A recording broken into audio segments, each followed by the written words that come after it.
আসসালামু আলাইকুম রহমতুল্লাহ। দর্শক, আজকে 14ই মার্চ 2026 রোজ শনিবার। এটা হচ্ছে ধানহাটাই প্রথম, আমার মনে হয় 2 বছর আমি প্রথম দেখলাম পেঁয়াজ এখানে পর্যন্ত আসছে। বলছে এখানে এসে ভাই আমরা কৃষকে মেরে বাণিজ্য যদি করতে চাই, আসলে এখানে কখনো হয় না। এই অবস্থা তো আমরা বাংলাদেশের বাইরে থেকে আমরা বিভিন্ন এলচি নিয়ে আসতেছি, খুব কষ্টদায়ক ব্যাপার। আজকে মানে এখন পর্যন্ত এখানে আসে নাই, ওই যে অন্ধকারে কোনো কিছু খোঁজার মতন হয়েছে। যে জায়গা দাঁড়া আছেন, আমিও তো স্বপ্নে জানি না পেঁয়াজ এখানে এসে দাঁড়াইছে। প্রিয় দর্শক, খুব মানে যেই জায়গায় পেঁয়াজ বিক্রি করতে আসছে, হাটে তো পরিপূর্ণ হওয়ার পরে ধান হাটা চলে আসছে, এবং আমিও জানি না এই সাইডেও আছে, এই সাইডেও পেঁয়াজ নিয়ে বসে আছে। আসলে ভাষা নাই। আসসালামু আলাইকুম রহমতুল্লাহ, কেমন আছেন কাকা? আলহামদুলিল্লাহ। পেঁয়াজ কিনে আসছেন? পেঁয়াজ নিয়ে আইছি 550 টাকা দাম করছে। 550 টাকা? হ্যাঁ।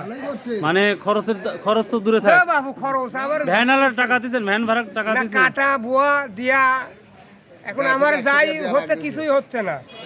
তো সরকারের উদ্দেশ্যে আপনার কি বক্তব্য? সরকার কোনো বক্তব্য কি বক্তব্য দিব? সরকারের আরো মাংনা খাওয়া, আরো মাংনা এত কি বক্তব্য দিব? সরকারের বিরুদ্ধে কি বক্তব্য দিব? বিরুদ্ধে না, মানে কোনটা করলে আপনাদের জন্য ভালো হয়? আমাদের জন্য 1000-1200 টাকা পেঁয়াজের দাম থাকা লাগবে, যে খরচ খান্তি সার কীটনাশক বুঝেন না। হ্যাঁ। 1000-1200 হইলে গৃহস্থ কোনো মতন পাইতে গেল না, তাই না? হয়। দেখ, আল্লাহ কবুল করুক আপনার দোয়া। টিকা রসুনের পাই নাই। দর্শক, এমন একটা জায়গায় পেঁয়াজ মানুষ নিয়ে আসছে যেখানে ব্যাপারে আসার প্রশ্নই আসে না। তো দেখি আমরা একটু সামনে যাব। সালামু আলাইকুম, ভালো আছেন? কেমন আছেন? আচ্ছা, এটা হচ্ছে ফুলকা পেঁয়াজ, তাই না? ফুলকা ছাড়া পেঁয়াজ আসে নাই বাজারে? এখনো নামে নাই না? কতদিনের মধ্যে এই ফুলকা ছাড়া পেঁয়াজ আসবে? মোটামুটি 20-25 দিন। 20-25, তার মানে ঈদের পরে আমরা 300 টাকা মন করছে, 420 টাকা করে করছে, 420 করছে। সর্বোচ্চ কত যাচ্ছে আজ মোটামুটি?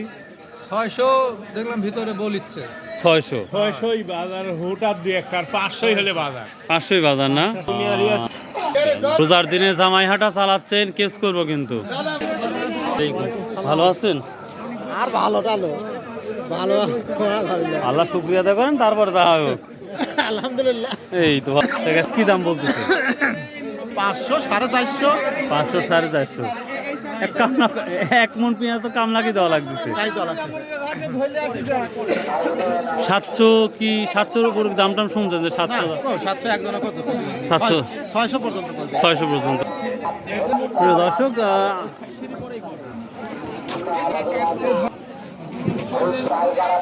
প্রিয় দর্শক, আজকে চাষকর বাজার ইতিহাস, এত পরিমাণ পেঁয়াজ ভাইয়া চলে গেলাম।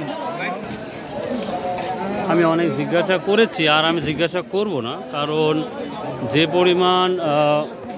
পরিমাণ পেঁয়াজ আমাদের চাষকর বাজারে আসছে, আসলে কৃষক মানে এতটা বিপদে পড়ে গেছে।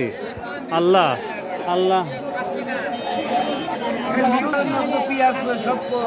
পেঁয়াজ শুনলে তো সবই বিপদে পড়ে গেছে। তো মাঝে মাঝে শুনতেছি পেঁয়াজ 2 দিন আগে একটা নিউজ দেখলাম যে এলচি নিয়ে আসছে পেঁয়াজ।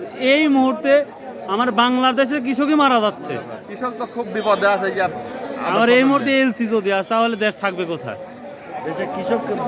400 টাকা মনে করছে, 350 বলতে। 350 ভ্যান ভাড়া দিচ্ছেন কাকা? ভ্যান ভাড়া কোথায় দেবো? কি বিপদ আছে দেখ। দর্শক, মানে যারা এই আবাদগুলা করেছে তারাই বুঝতেছে যে কি পরিস্থিতি যাচ্ছে। তো যারা পেঁয়াজের ব্যবসা করতে চান, আমাদের চাষকর বাজারে আসতে পারেন। যেই দামে যাচ্ছে সেই দাম অনুযায়ী আপনারা প্রচুর পরিমাণ পেঁয়াজ পাবেন ইনশাল্লাহ। ভালো আছেন? তো এই ছিল মোটামুটি আজকের পেঁয়াজের তথ্য। সো বাই আল্লাহ হাফেজ, আসসালামু আলাইকুম রহমতুল্লাহ। 600, 650। তবে আলের পেঁয়াজ, যেটা আমরা আলের পেঁয়াজ বলতেছি, যেটা ফুলকা পেঁয়াজ ছাড়া, ফুলকা নাই, সেই পেঁয়াজের দামটা কিন্তু শুনছে 800 থেকে 1000 টাকার মধ্যে আছে। তবে যদিও 2-1টা পাওয়া যাচ্ছে এই ধরনের পেঁয়াজ। সো বাই আল্লাহ হাফেজ, আসসালামু আলাইকুম রহমতুল্লাহ।